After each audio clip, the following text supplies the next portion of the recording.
Many low-cost plastics that enter American homes are made in China's industrial regions, and the stability of the chemicals within those products is a result of economic decisions made by those manufacturers an ocean away. Their choices determine which formulations enter the product and how tightly the additives are bound within it. Chinese factories heat and mix low-grade recycled PVC blends with minimal-cost chemical additive packages to reduce expenses. Further savings are realized when the molten compound is processed through faster injection cycles, lower pressure molds, and shortened curing times. These profit-driven methods create plastics with reduced structural strength and weaker chemical bonds. Because the United States imports such large volumes of budget plastics from China, they are a major source of plastic additive exposure that people experience in daily life. This episode examines which agents are added and how they migrate out of products into the surrounding environment, places where Americans live, where they cook and eat, and where they raise their children. Most plastics begin with a base polymer such as PVC, polyethylene, polypropylene, or polystyrene, but the polymer is only the foundation. Production workers add chemical recipe packages to achieve specific properties: flexibility, rigidity, heat resistance, or surface performance.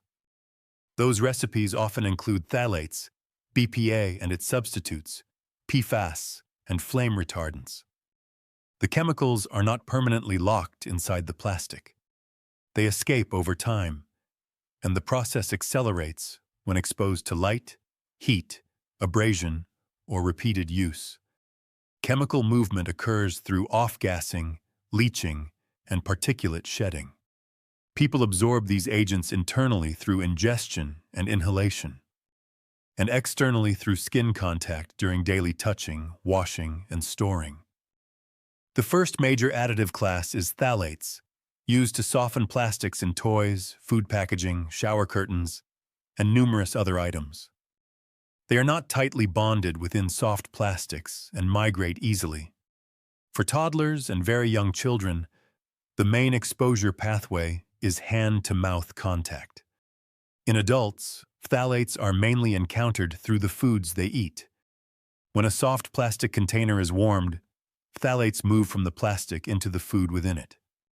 It is a slow, predictable process that occurs whenever a plastic container is heated. When it holds a fatty food, the chemical is absorbed even more readily. One more pathway into the body is through the air. When soft plastic products are abraded, phthalates can be released and accumulate in indoor dust, exposing those in the home when the particles are disturbed. Once they enter the body, they interfere with hormone signaling and can influence reproductive ability. They can also influence metabolic regulation and affect systems that rely on precise endocrine timing. The effects increase over time and intensify during childhood and pregnancy. A separate additive category involves BPA substitutes. When BPA became a controversial health concern, manufacturers started replacing it with chemical substitutes. Bisphenol S, BPS, and bisphenol F, BPF, behave in similar ways to BPA inside the body. They appear in food storage containers, water bottles, kitchenware, and epoxy linings. They are released in the same way phthalates are. Light, heat, abrasion, and repeated use weaken their bonds. When a plastic surface is scratched, the protective layer is stripped and the underlying structure is exposed. Each cycle of use creates more opportunities for movement.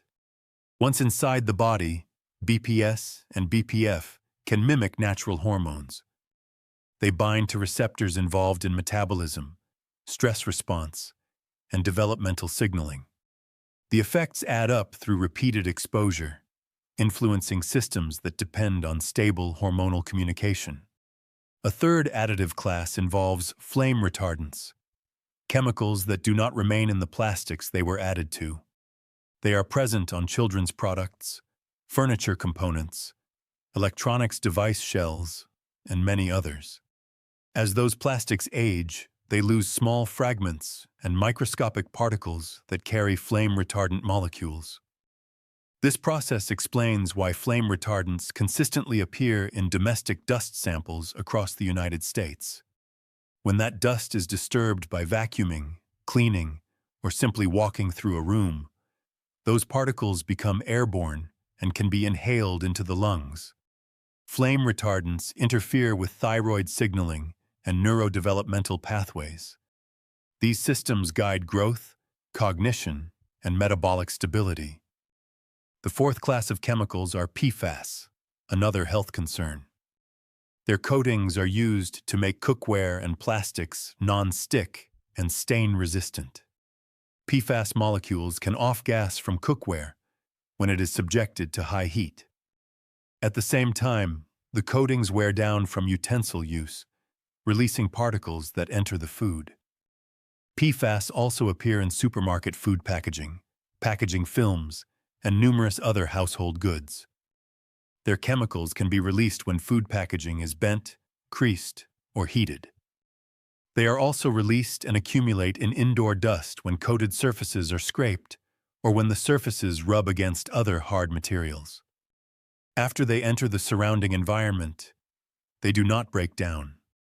When absorbed into the body, they bind to proteins in blood and tissues. PFAS influence immune function, cholesterol regulation, and developmental pathways.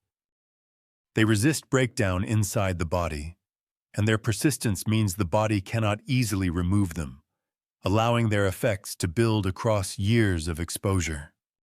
Low-grade consumer plastic products shed high numbers of microscopic fragments during common everyday use.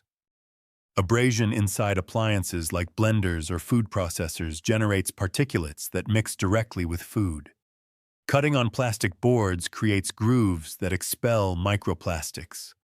Washing with synthetic sponges roughens plastic surfaces that release nanoparticles. These are common household activities, but when those microplastics are released into the home, they enter indoor dust and any uncovered food or water. The particles carry chemical additives into the body, and they can trigger low-grade inflammation and increase the permeability of the gut barrier. Their effects depend on both particle size and the agents they transport. The movement of chemicals from plastics is the predictable result of physical processes. Temperature increases molecular mobility, and food contact time and fat content increase absorption.